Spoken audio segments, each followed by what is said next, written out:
So it gives me great pleasure tonight to introduce Professor Adeniyi. He's just recently been promoted to associate professor, so we are very pleased. He's my boss in my department. And he is an associate professor in the Department of Family Medicine and Rural Health at WUSU, and the head clinical unit of the Family Medicine and Emergency Care at Cecilia Makiwane Hospital, that's here in Mtansane in the Eastern Cape. He's a passionate clinical teacher and clinician scientist, and he's a National Research Foundation NRF C2 rated researcher. He currently mentors postgraduate students at the Faculty of Medicine and Health Sciences of WUSU on research designs, implementation, and scientific writing. And there are many, many, many young researchers who has passed through his hands over the years. He has won several honors for his research outputs in the past 10 years. Among others, he recently won the 2023 Vice Chancellor Distinguished Researcher Awards and the 27 Emerging Researcher Awards from WUSU. And tonight he's going to cover for us some top tips on inserting a safe ICD in a district hospital setting. So I'm going to stop sharing my screen. Dr. Adeniyi, I've made you co-host, so it should be fairly easy for you to share.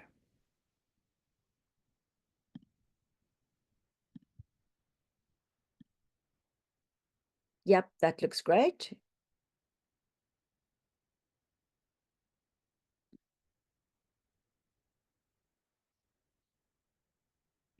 These are your POCUS slides, Dr. Adeniyi. Which will also be fun.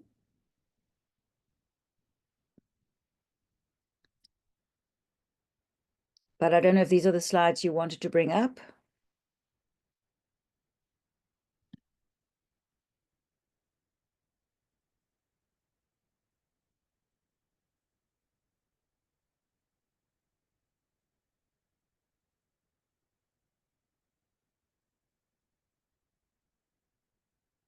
That would actually also be a very good session for some time this year, is running through POCUS.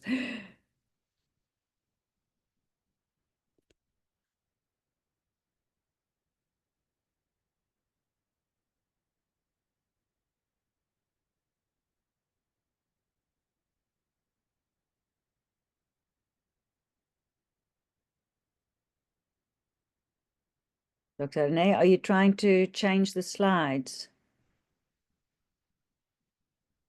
Because you might have to stop sharing first. At the moment, they're still up. There we go. Well done.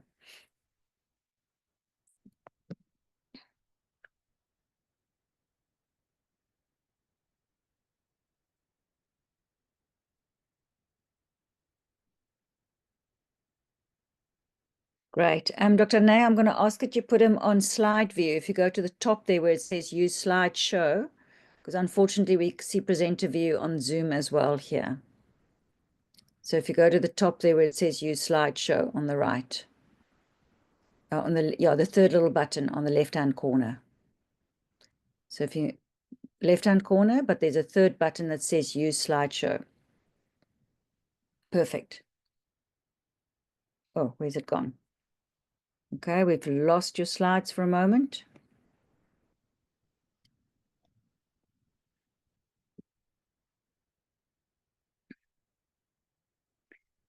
Perhaps just try and share again.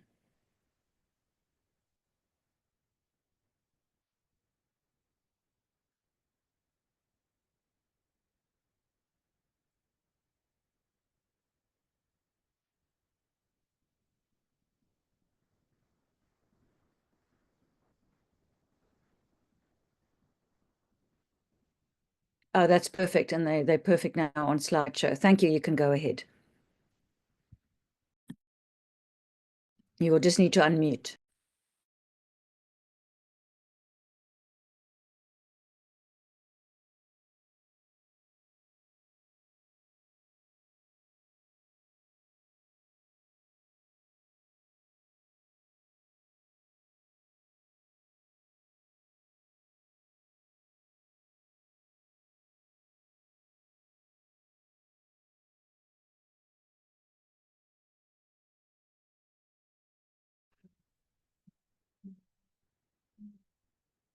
Can you hear me? Dr. Muller? Yes, I can hear you. Thank you. Please go ahead. All right, thanks very much. Sorry for the technical glitch. I want to start by projecting this very interesting patient that we manage in our unit, just to say that intercostal chest strain is a life-saving procedure that we as doctors should be comfortable to perform. But often than not, if we don't pay attention to little details, we may find ourselves in trouble. These patients, a 47-year-old man who reported stab injury to the back of the chest. As you can see, there is a small area, barely 1 centimeter laceration in the back of the left side of the back.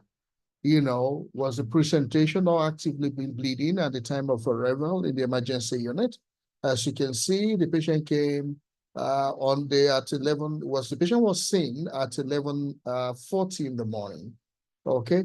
And the doctor actually documented reasonably well, as you can see, and the vitals were documented properly. Seemingly, what should be done by the attending nurse was 12.4, and blood sugar was documented. So I will say we were happy with the documentation of this patient.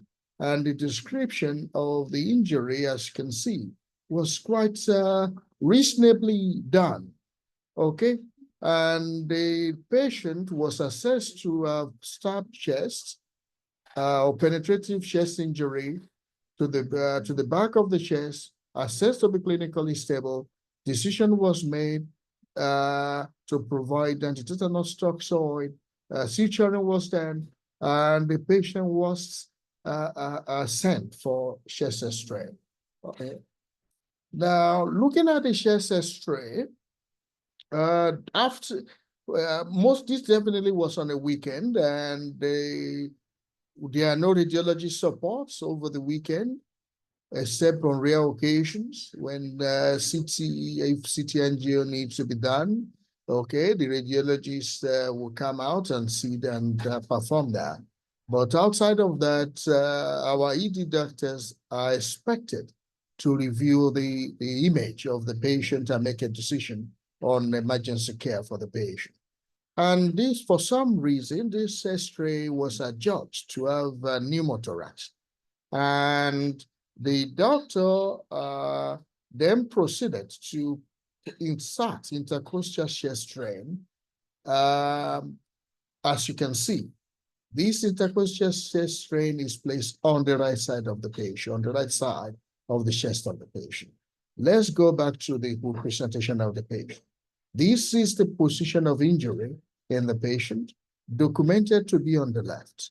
But for some reason that nobody can explain, the junior doctor saw what reported that he saw pneumothorax on the right, okay, and decided to put intercostal chest strain on the right.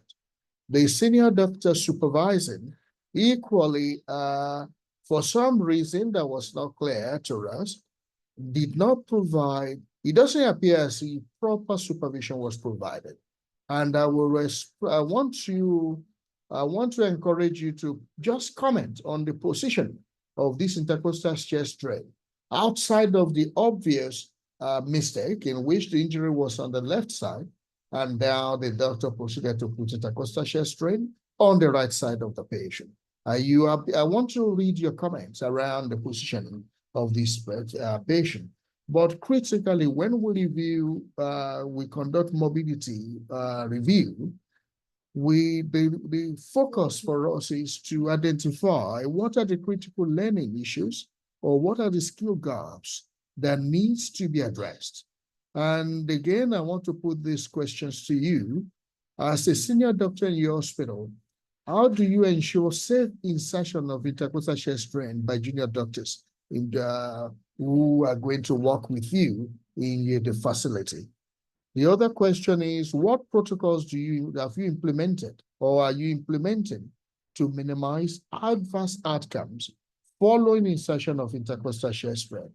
And if you perhaps identify skill gaps among your doctors, what are you doing? What are you going to do about them, those skill gaps? Now, let's look at intercostal shear strain over the next 30, 45 minutes, and then I hope we will answer these pertinent questions. As doctors, clinicians working in district hospitals or on regional emergency units, we expect that indications for decision to put intercostal shear strain, we should be clear about those. And what are the equipment needed for you to insert intercostal shear strain safely within the emergency unit? What is the clinically relevant anatomy that you must be familiar with, especially when your competency level grows to such an extent that you need to teach somebody else? How can you safely insert intercostal shear strain? And what are the immediate post-procedure care that you must provide for patients in whom intercostal shear strain has been inserted? What are the complications associated with intercostal shear strain, that you must monitor or look out for? And what are your considerations? What are the specific considerations in inserting intercostal shear strain in pediatric age group? And I'm sure most of the doctors may have performed several intercostal shear strain in adult patients.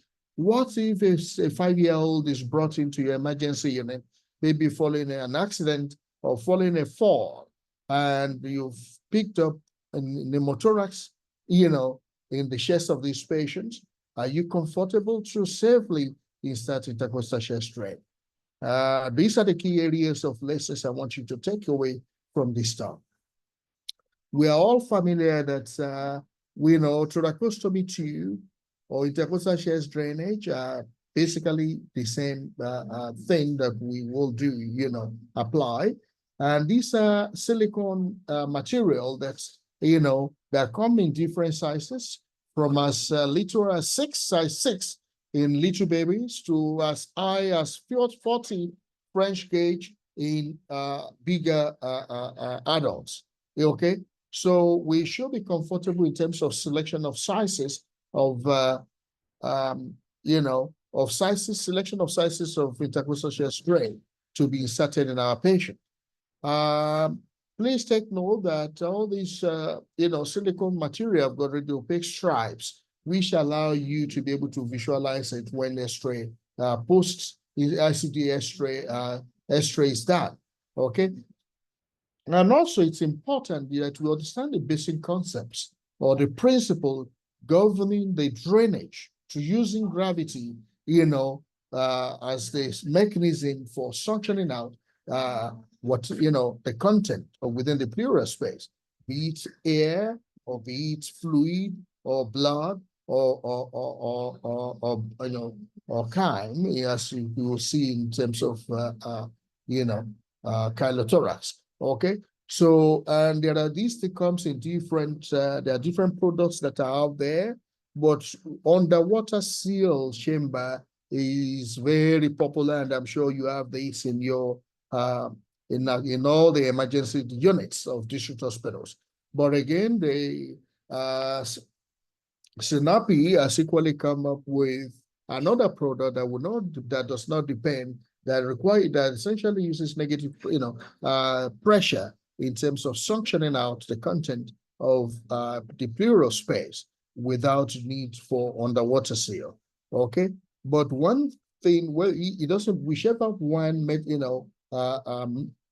mechanism, your pleural evac system that is available to you, it simply uses one-way valve system that prevents, that essentially allows content to come out, especially the Sinapi product. But the underwater seal, unfortunately, if the positioning of the underwater seal goes above the patient, obviously the content of the bottles will then get sucked back in. In some, with advances in technology, we are moving towards ultrasound guided insertion of intercostal shear strain. but we in most of our centers, we are not yet there. Okay. Now, we recognize in terms of the anatomy, our interest is that when we position our patient supine on the couch in our emergency unit, okay, we would then expect that the side, the patient's arm is fully extended so that the rib cage can widen out and allow you to be able to gain access to the intercostal space in the patient. Mid axillary to anterior axillary, what we call the triangle of safety is right there. That is usually that is the position of safety that allows us to gain access to the thoracic cavity, to the pleural space.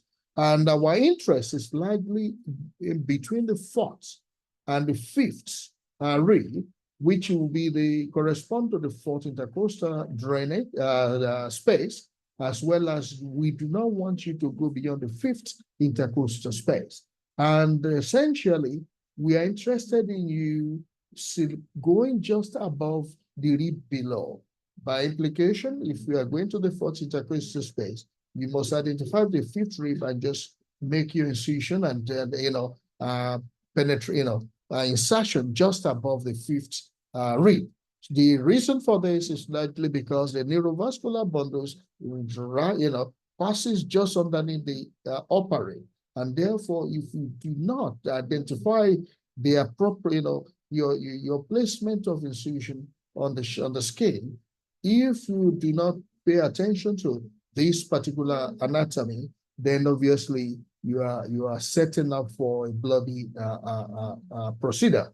Not only would you then damage the nerve bundles and implication for mobility for patient, but also take note that straight tube towards the apex of the lung, when you are dealing with isolated pneumothorax, okay, or when you are dealing with pneumothorax alone, the positioning of the tube should be directed towards the apex. And of course, if you are dealing with hemothorax or empyema or pleural effusion, then you direct posteriorly in the chest wall of the patient. This is one aspect. I really want to read your comments in terms of use of antibiotics, prophylactic antibiotics prior to insertion of intercostal chest drain, whether it's secondary to blunt or penetrative chest injury. What is your practice in your hospital? Do you provide prophylactic antibiotics? And for how long do you give? But let's examine the evidence.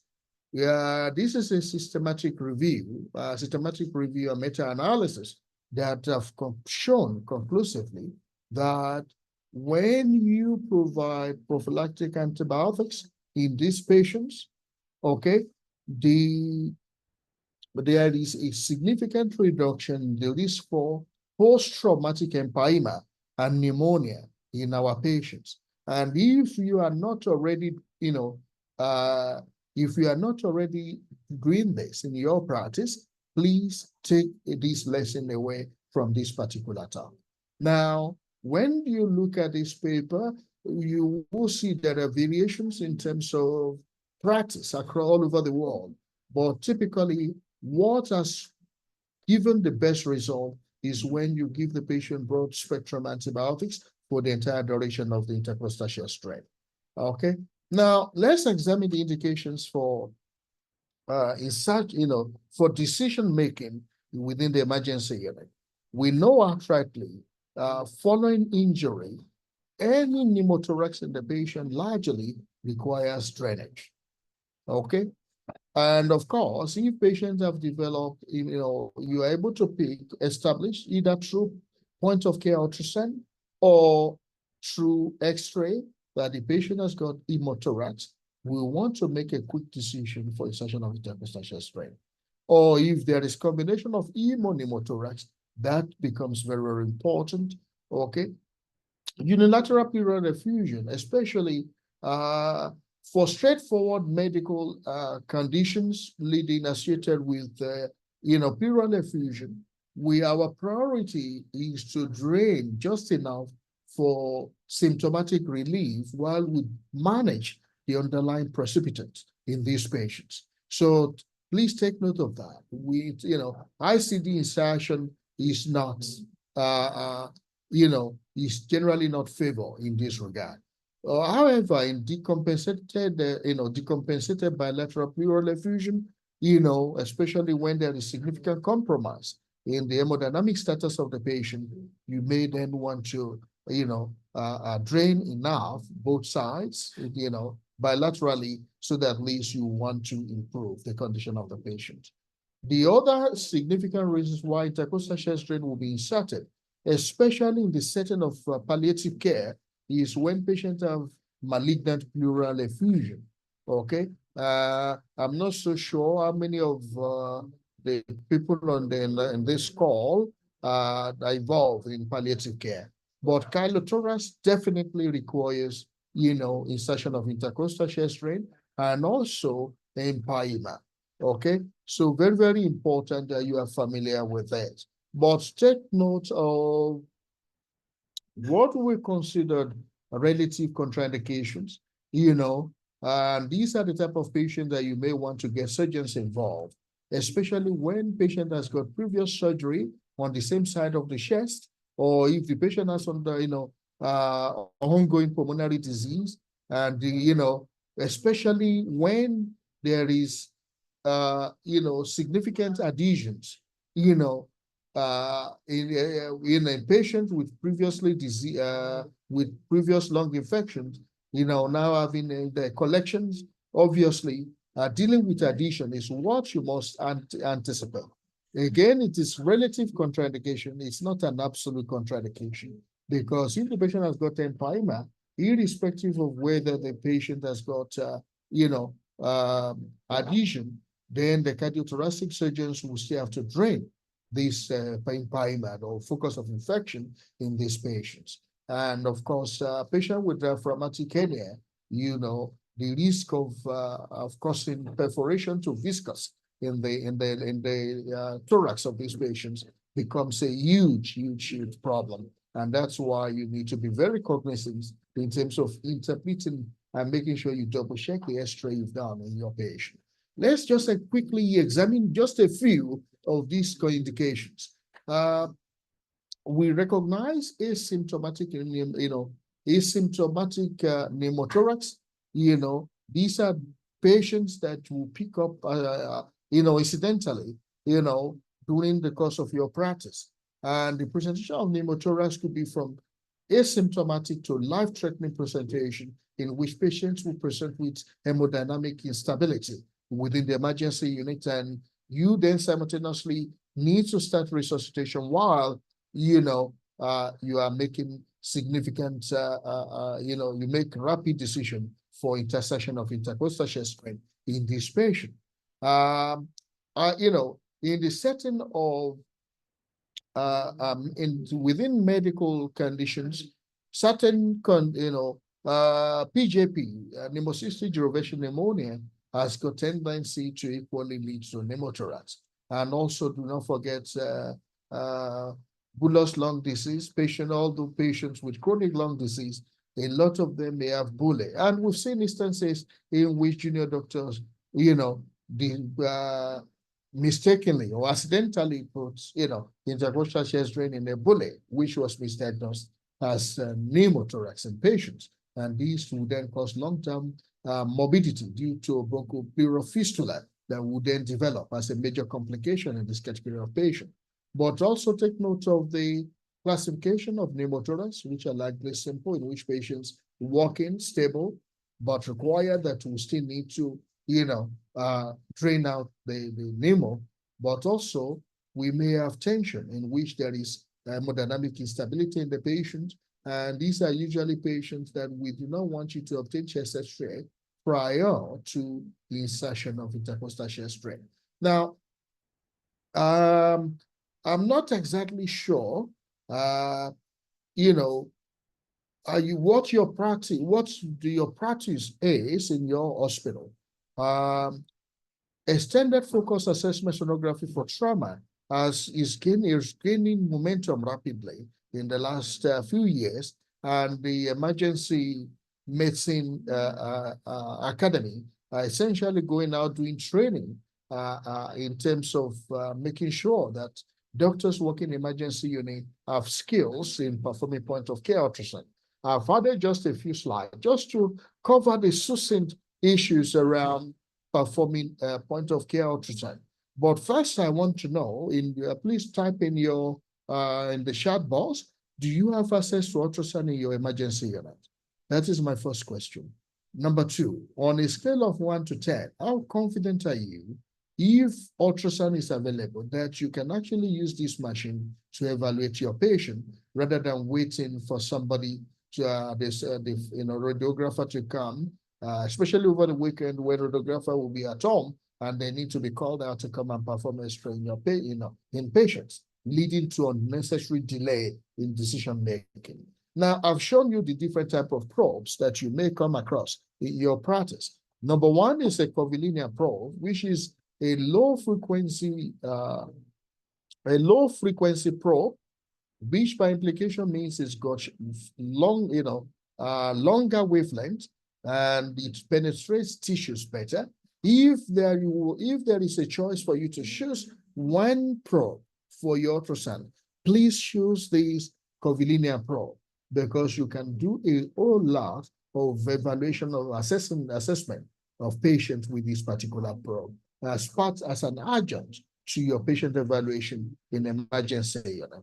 This is what we call phase array probe. As you can see, the piezoelectric material which transmits sound wave, for imaging is used. Actually, this transducer here is very small, but however, this fits in, within the ribs, and you can be able to visualize the heart of patients better. And that's why this is generally favored for cardiac examination.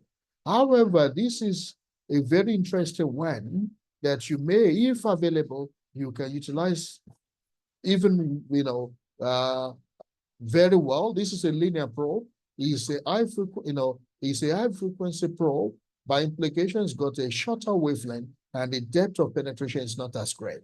But the advantage of this is that it delineates tissues remarkably. You can be able to identify nerves, intercostal neurovascular bundles, succinctly with this particular probe, and therefore allow you to directly, if you have got skills in performing regional blocks, you can actually block those, intercostal, nerve bundles, thus giving better pain control for our patients. I will not waste time on this. These are just basic physics in terms of use of ultrasound that you need to be familiar with. The interest for us is when you put your probe on the skin of patient, this area is called the near view, and the depth here is called the far view, and therefore you want to be able to make sure that at least 2/3 of the image is sitting, is occupying the monitor of your ultrasound machine. And therefore you can adjust again just to increase the brightness and, to the appropriate, brightness that will allow you to be able to visualize the organ that you are looking at. As you can see, this will just be considered accurate, appropriate for you to visualize the liver as well as the kidney, and you can see the diaphragm. And one very important tip, if you've got the machine, is that when you identify just a small bit of often than not, you may just, if you put your probe orientated with the marker orientated towards the head of the patient, you may, in the 5th intercostal space, in the longitudinal view, in the mid-axillary line, you will be able to see all of these structures in one plane. You will be able to identify the diaphragm, okay? You identify the liver, and you're able to identify the kidney, And we usually say, tell the patient to breathe in. As the patient breathes in and hold the breath, you'll be able to screen quickly. Is there any fluid? Larry, on that note, can you just explain to us, just as a promotions company, What is the role of a promotions company in an event like this, and what do you bring to the table? So obviously, having been instrumental in bringing up from East London to join Colin. Hello, Madeline? I've just muted that. I'm not sure what Yes. that was. I'm sorry. Yeah. So above the diaphragm, we want to screen that is there any fluid collection. And the purpose here is that we want to hopefully make a decision. Is there any fluid blood collection, hemothorax or effusion at this, above the diaphragm? That is our interest here when you perform long ultrasound, especially in the setting of trauma. Okay. So the question for us is we are not actually asking a question, is there any injury or not? Our interest is there any fluid or not?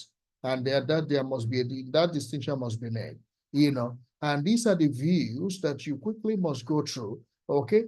But for the purpose of today's discussion on intercostal chest drain, we want you to be able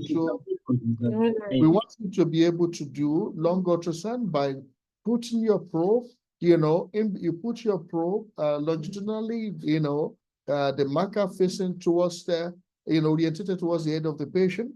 You'll be able to see two ribs appearing like with what we call the bat sign, showing on the monitor of the ultrasound, and then you'll be able to, make a distinction whether you are able to see what appears.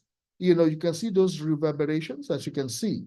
We want you to be able to see those reverberations of what we call comet tails or hands, what appears if hands is moving on the sand, and if that is demonstrable, then we're saying that this patient definitely has a normal pleural without any pneumothorax there. And if you are able to, if you click on the mobile mode on the machine, it's going to give this granular appearance, as you can see here.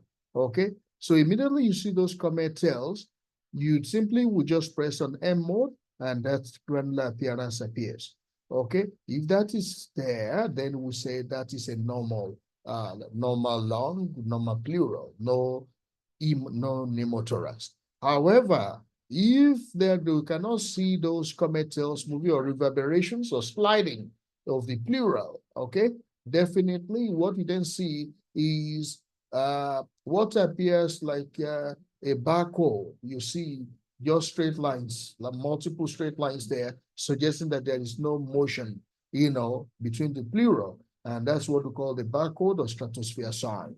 Okay, so that helps you to delay time for decision making instead of waiting, say, on a Saturday. The radiographers are not stationed in the hospital emergency unit. So usually they are called out from home, okay, and they claim the hours for which they called out. So you can make a decision, with ultrasound for the intercostal chest drain insertion, and therefore, once you are able to establish that the patient has got hemo or pneumothorax or both, you can insert the chest drain, and then, of course, the radiographer can then perform post-procedure check with X-ray in terms of placement of the particular, of the drain in the patient. Okay, and that helps you to monitor your patient going forward. And of course, you need to complete the rest of the EFAS in the patient, looking for fluid in those areas. But that's not, I'm just showing this just for completion. You must be able to do with, usually if you have got a skill, this should not take you more than 5 minutes, okay? And the more you practice, the better you become. So you prioritize the right upper quadrant because we need to screen for hemothorax, hemothorax here on the right side. You do the same thing on the left upper quadrant just to check that there is no, blood collection, especially in the setting of trauma. And then, of course, you must perform long scan on both sides. And then, of course, you must do, subsequent view just to make sure that there is no pericardial, hemopericardium in the patient. Okay. And this is very, very important. Rapid accumulation of small volume of blood may lead to pericardial tamponade in the patient. So please take note of that. You'll be surprised a lot of patients with pericardial, tuberculous pericarditis with large volume of fluid may walk into your clinic and appear relatively, of course, sick, but it's relatively stable, while somebody who has just been stabbed in the chest may progress to decompensation within minutes due to rapid accumulation of fluid, of blood in these patients. And please take note of that. Now, these are just some of the X-rays, especially if you have not been skilled enough to perform ultrasound. The only other option is to examine your patient thoroughly, and of course, call out the radiographers to perform X-ray. And you must be able to see, as you can see, the moment you are beginning to see, deviation of the trachea, that suggests that something is going on in the patient, and you must pay attention. And when you look here, sometimes we may be deceived, if we don't pay attention, especially if we have not examined our patient thoroughly in those seemingly stable patients. Because here, you can see the pleural line here, suggesting that there are no long markings in the periphery here, suggesting that this is a pneumothorax. Okay, and often than not, this type of X-ray get missed, by less experienced doctors. Okay, and if you look here as well, okay, you can see the pleural line here. Okay, to suggest, and there are no long markings in the periphery here, suggesting that this patient has got pneumothorax. Please have a look at British Society guideline for pleural disease, and they've provided a very nice algorithm, especially in patients, medical patients, who may present with, pleural effusion. And again, our priority is that, we want to quickly make a distinction, whether we're dealing with transudative effusion or exudative effusion. That will require biochemical analysis, and often than not, a demonstrable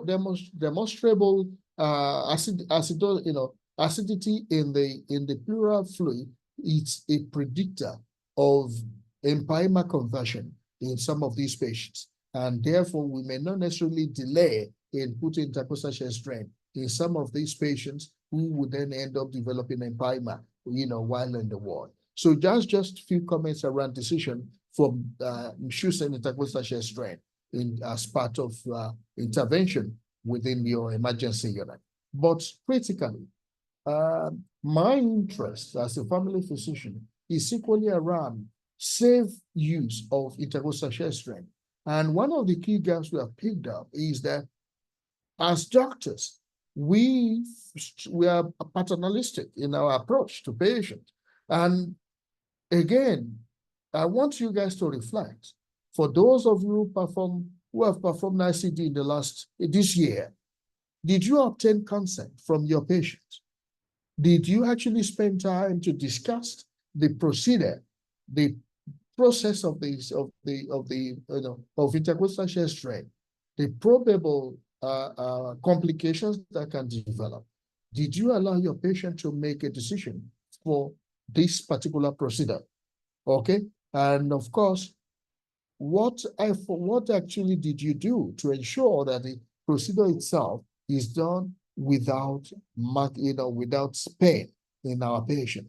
Okay, we expect that after today, you are going to then begin to change your practice, communicating with patients, educating patients, and apply a shared management principle in performing every procedure you want to do on every patient. Okay, and we want to seek cooperation of our patients. Please anticipate need for resuscitation in our patient by already securing intravenous line. Large bore cannula should be on in the patient before you start probing, especially those patients who may have, patients with large effusion, or patients with hemothorax. Okay, because rapid decompression may lead to hemodynamic instability, and if you have not already secured large bore cannula or IV line in the patient, then it may be too late for you to get, the patient may go into shock, and therefore compromise your chance of resuscitation of this patient. Of course, provide nasal prong or face mask and deliver 40% oxygen while you are performing the procedure for your patient. And also, please connect monitors for our patients, so that you can begin to see before the patient starts gasping in front of you. Okay, you will then be able to see signs of decompensation by looking at the vitals of this patient. Do we really provide analgesia for our patients? Outside of the local analgesia that we provide at the site of the procedure, do we really give patients any other thing for pain? This is one of the key gaps that we fail as doctors. Okay, we underestimate pain and anxiety that patients undergo, especially if you have to do this procedure in children. You may have to sedate this patient, okay, while you are performing so that we will be able to, patients can be able to, you are not going to be fighting and struggling with your patient during the process. One of the key gaps that we often fail as doctors is that we don't equally spend time to prepare our equipment ready. And then during the procedure, you realize that there is no, the underwater seal has not been filled with up to 500 ml mark, and then you then suddenly start shouting on nurses, sister, come and do this for, please, before you start the process, make sure your equipment, everything you need, including an assistant that will guide, that can do errands for you during the process during the procedure is available, okay? Because it makes life much easier, and it allows you to be able to perform the procedure in a sterile manner. Because once you sterilized and your hands, or and you have put in your sterile glove, you cannot then start to look for equipment and use the same hand to pick additional equipment. This is one of the reasons why patients walk in with seemingly isolated or simple pneumothorax and end up developing sepsis, and then of course empyema in the hospital, and then complications follow because of our techniques, our poor preparation for this patient. Okay, now we all are familiar with the safe triangle, which is just right there. In males, we typically will say the tip of the nipple in male will correspond to the fourth intercostal space, and of course the inframammary fold would then probably correspond with the fifth intercostal space in the female. But that is invariable. It depends on, we encourage that you assess the position and make sure you mark before you start, before you start the procedure. And please have a helper. And I will give you another scenario in which one of our junior doctor brought in a medical patient, and was performing intercostal chest drain alone without securing IV line for the patient. It was only when the patient started gasping after rapid decompression of the empyema in the patient that he ran out of fear and was calling for help. Unfortunately, nobody could secure the IV line, and even though they attempt to do chest compression and resuscitation, it was too late. The patient could not be saved. Okay. Please take note of this procedure. We need you to follow a aseptic process in performing this procedure. Okay. Make sure you anesthetize the site, okay, that you have chosen, and those are the basic, clinical anatomy you need to remember. For most adults, 2 to 3 centimeter cut on the skin above the fifth rib will just be the way to go. And you've got your long curved artery faucet, which you are going to use for dissection. Blunt dissection beyond the skin is what we recommend. It's recommended. And you can essentially put in your little finger in there, to feel for adhesions. Okay. Once you dissect after dissecting a muscle, you need to feel the pleural check for adhesions, make sure you free the adhesions, and then, of course, connect your long artery forceps to the drain. Make sure you clamp the drain, and the drain is connected to the underwater seal, okay?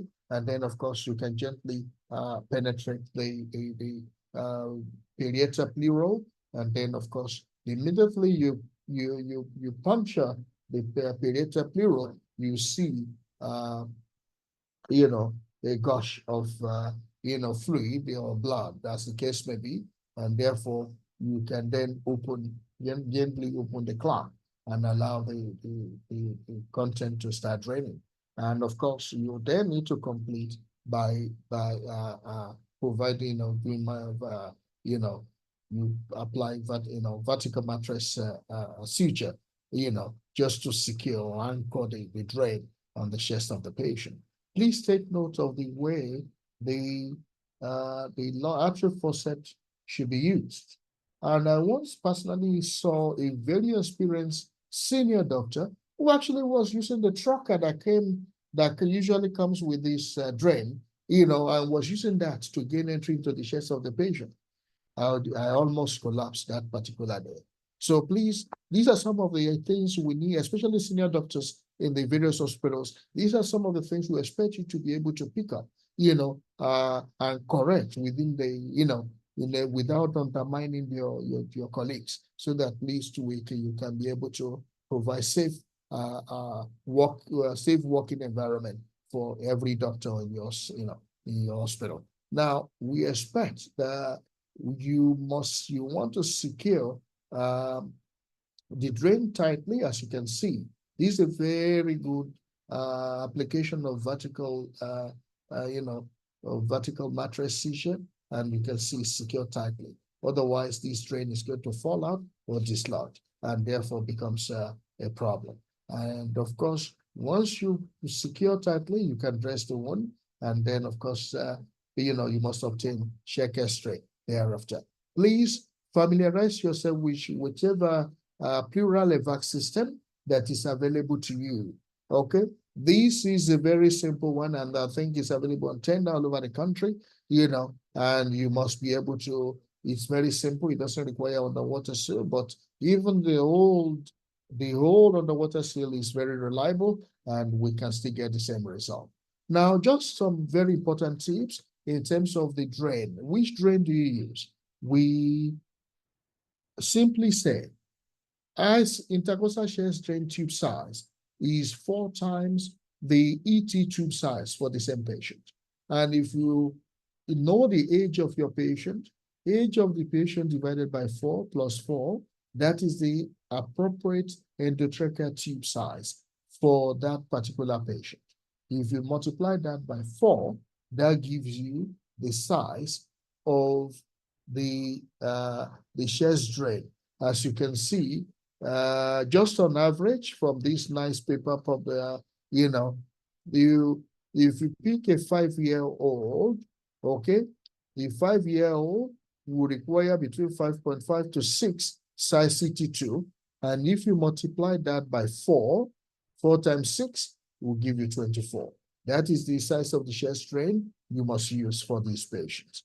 Okay, and the depth of insertion in children, especially in children, okay, it's important that when you insert to the last fenestration, the entire fenestration must go in plus 4 to account for the depth of the skin of the patient. Otherwise, if there are fenestrations that are embedded, that are sitting within the muscular layer of the chest, obviously there will lead to seepage of content from the pleura within the skin. And this could be one of the reasons why patients will end up with focal skin sepsis after insertion of intercostal chest drain. And I hope after this presentation, you will begin to reflect on some of your practice and then see what you need to improve. This is a very nice recommendation from Australia, Emergency Medicine Australasia team. We talk about the rule of force, which talks about you know, we want to make sure that we pick appropriate size of the tube. We predetermine the depth of insertion of our tubes, okay? And then, of course, we make sure that the positioning and the site of insertion is adequately looked after in our patient, okay? And that's just for a small child, you know, and that then requiring intercostal shear spread. Now, we know that, you know, post-procedure care, again, this is one of the key areas that I'm not so sure how well we are doing, okay? Do we just put intercostal shear drain and then we move to the next patient? It's important that we ensure that evaluate our patient to be sure that the patients that we have inserted intercostal shear drain does not decompensate. And it's expected that post-procedure shear strain is mandatory in every patient, okay? And also, you must then make sure that pain control, you know, in these patients is not just a once-off thing. It has to continue for the entire duration of when the patient has got the drain, okay? And there is one very important concept, what we call re-expansion pulmonary edema, which is one of the reasons why patients can suddenly collapse after putting intercostal shear strain, especially in those patients who have been sick for such a long time, and you cannot predict how long they've developed empyema or complicated effusion that require intercostal shear strain. Please take note of that. And also take note of the fact that, you know, we want you to be able to utilize a veterinary team in your hospital. Physiotherapy, chest physio is equally one of the key ways by which you can limit or reduce the length of hospital stay in some of these patients. Straightforward pneumothorax, you can drain within 24 hours. You know, up to 48 hours, these patients should be on their way out of the hospital. But utilize your physios, utilize your nurses, so that we make sure that once the tubes are properly connected, the patients, the swing, especially in the underwater seal, is properly monitored in these patients, okay? And make sure there are no leakages, you know. Before you can remove your ICD in our patient, we need to ensure that the lung is fully expanded, okay? And of course, you know, with lung fully expanded, and teaching the patient on how to do breathing exercise, or you can actually, you know, do Vasama maneuver. You can give patients, you know, even you can provide the patient with a pair of, you know, one glove to ensure the patient to keep blowing periodically into, you know, creating a big balloon out of glove. You know, that will help the lung and the you know, the pneumo to come out, and then of course the lung expands. Okay, but for hemothorax, it's expected that the moment once blood is fully drained and the output is now serosanguinous with no signs of ongoing bleed, then that tells us that the patient's ICD can be removed. And of course, we equally want to monitor the volume of output. Output of less than 400 mil, you know, in a 24-hour period suggests that we might, you know, we need to take out the ICD. Please take note of this in this patient. And these patients, we expect them to be clinically stable before we remove the ICD. And of course, when discontinuing ICD, please take caution to make sure that the patient, you know, performs, or you can simply tell the patient to breathe in and hold so that the lung fully expands before you take out the ICD. And then, of course, if you are able to provide, you know, a piece of glove, let the patient blow into it. That helps the lung to fully, you know, expand, you know, and all the redundant alveoli will be recruited in the process, causing that, you know, minimizing room for dead space within the thoracic cavity before you remove. And once you pull out, you can then tighten up the stitch, and then of course you can seal off that they won with, with gauze after, tighten up the stitch. Now, we'll conclude by highlighting complications that will follow. Massive hemothorax. Please, this is one of the key issues, especially in significant when there is a blunt injury or penetrative chest injury in which damage direct vascular injury has occurred. This is the drainage of more than 1.5 liter of blood at any single time will be classified as massive hemothorax, and therefore it is expected as you begin to transfuse and resuscitate this patient, the surgeons should be alerted because these patients may need thoracotomy, okay, as part of the initial management of this patient. And if patients drain more than 200 mils per hour of blood, after insertion of your ICD, please, so it tells you that this patient may have an ongoing bleed happening within the vascular. There must definitely a vascular injury that has occurred and is continuing to bleed in these patients. Okay. Superficial and deep infection, especially within the site at the site of intersection of intercostal drain, this is quite a very common complication. And please take note that we need to improve our technique in terms of maintaining sterile process, during insertion of intercostal drain. And also dislodgement of the tube or kinking of the tube or blockage of the tube, maybe with debris or clots, will be one of the reasons that we should be, that's one of the key reasons why we must monitor these patients. And again, in some of the patients with more polytrauma, you may see instances in which there is diaphragmatic rupture and the viscous has moved into the thorax. These can equally get damaged. And not every organ in the chest wall can equally be damaged.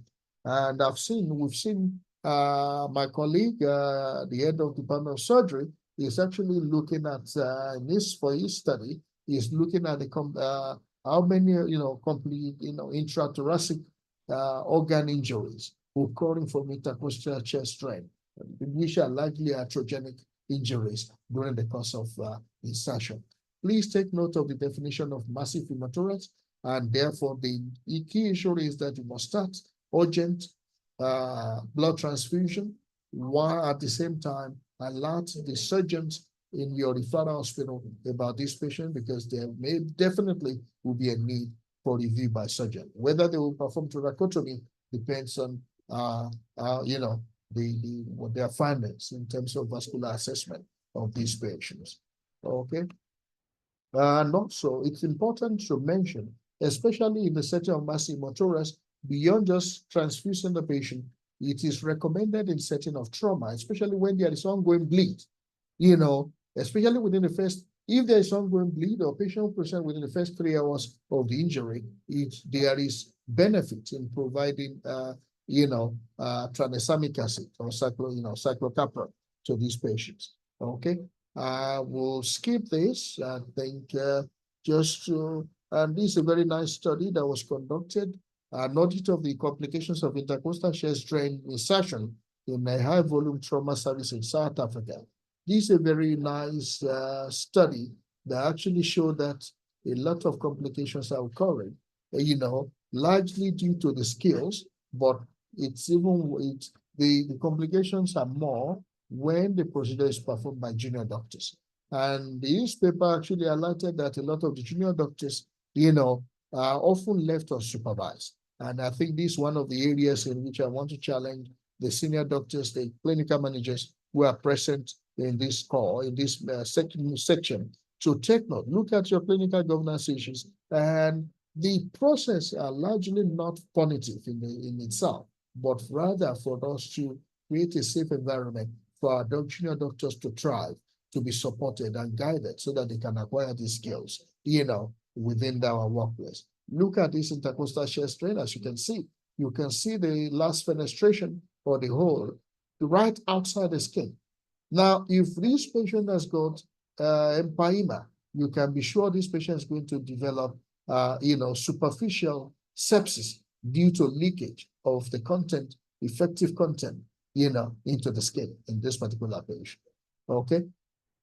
And we find out instances in which, the intercostal shear strain actually is placed right in the lung tissue itself, with long-term morbidity for our patients. This same paper highlighted, all of these complications that were reported in that particular study. And therefore, it was recommended that we should now be using checklists. We should have checklists, procedure checklists, as a way to improve safe insertion of intercostal shear strain. And there is junior doctors, especially when they are new to the hospital, our community service doctors, the senior doctor must take responsibility of direct supervision, of these patients. And the complication is not limited to South Africa, as you can see. This study actually profiled all types of, both developed and developing countries. Their complication is a significant issue that we must all look at. And this is an example of intercostal, catheter insertion documentation, which has been shown in several studies that it actually helps to limit the risk, or adverse outcome, for our patients. And this is specifically for intercostal shear strain. Before insertion, checking that the X-ray has been done, and the site where the abnormality or the IMO or NEMO has been identified is the right side where the ICD will be inserted. Okay, and definitely this brings me to the end of this presentation. I will just give maybe just for 2 minutes for you to listen. The first step in the placement of a chest tube is to identify the insertion site. The insertion site is the fifth intercostal space just anterior to the mid-axillary line on the affected side. This can be found by using the nipple level as a landmark for the fifth intercostal space. In females, always be aware that the nipple may be displaced inferiorly due to large pendulous breadth. In this case, remember to stay above the inferior mammary fold where the nipple would normally lie. With the patient lying supine, position the hand up and over the ipsilateral shoulder and secure it in this position to keep it out of the surgical field. Surgically prep and drape the chest at the predetermined site of tube insertion. Using a small gauge needle, locally anesthetize the skin and subcutaneous tissue and the periosteum of the underlying rib. If possible, the pleura just past the rib should also be anesthetized. Make a 2 to 3 centimeter transverse incision parallel to the line of the ribs at the predetermined site with the number 11 scalpel. Bluntly dissect the subcutaneous tissue with the scissors or hemostat. Dissect over the top of the underlying rib until the next highest intercostal space is encountered. With the tip of the hemostat, puncture the parietal pleura while pushing just at the top border of the rib. You must always enter the pleural space over the top of the rib to avoid damaging the neurovascular bundle that lies along the groove at the inferior border of each rib. Be sure to enter the pleura in a controlled fashion to avoid lacerating the lung with the hemostat. Once inside the pleura, spread the hemostat widely and withdraw it while still open to create a sufficient opening in the pleura of the chest tube. Before inserting the chest tube, place your finger into the hole of the pleura. Move your finger around 360 degrees to confirm the correct location in the pleural space by feeling the lung and making sure that there are no adhesions or impediments to placing the chest tube. A large chest tube, a number 36 or number 40 French, is used in trauma to allow for the evacuation of blood and clots. Clamp the proximal and distal ends of the tube before insertion. The distal clamp will keep any blood from rushing out before it can be connected to a collection chamber. The proximal clamp will assist in chest tube insertion, but may not always be necessary or helpful. Advance the chest tube into the pleural space to the desired length. All of the drainage holes should be well inside the chest cavity to provide a proper seal and prevent leakage. The chest tube should be positioned posteriorly and aimed superiorly in the chest cavity. This will allow for maximum drainage in the supine position. It may be possible to see fogging of the chest tube with expiration, and it may be possible to listen for improved air movement on the affected side. Connect the end of the tube to an underwater seal apparatus collection chamber. Thanks very much. I'm sure that is the last point. I think I took a few minutes more than just about an hour, but I hope there will be comments or questions just for us to engage on this particular topic. Thank you. Thank you very much, Dr. Adeniyi. That was very exciting. And I also loved all the focus that we are bringing more and more into our trainings and starting to look at how to dust off even those obstetric ultrasounds that you might have lying around in your district hospital, and actually start using them more widely, especially in our trauma settings. Very practical, and I think lots of useful top tips there. Just for those of you that haven't attended rural onboarding before, we do need you to fill in the poll to help us show attendance. If you're struggling to fill in the poll for whatever reason because of your device, then you can also add your name and MP number into the chat. But just if possible, please fill that poll in for us so we can keep just to have proof that you were here. I would like to see if there are any questions. People can either put questions in the chat, or you're welcome to put a hand up. If you're really struggling, you can just also unmute and speak.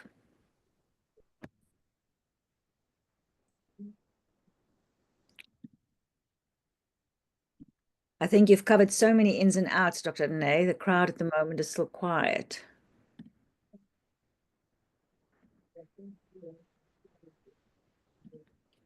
Let's see if these... Don't see any comments at the moment. No, I don't see any hands up at the moment. In the chat, okay, that's just some people putting in MP numbers. Yes, because we are just not too badly over time, and we also started a few minutes over, so I think it's a nice solid 1 hour presentation. Oh, there's a hand. Nondamiso, please unmute and just speak.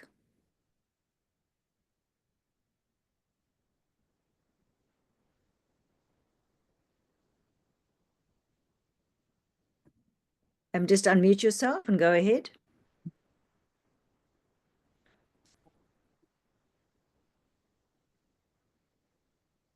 Or was that not an intentional hand?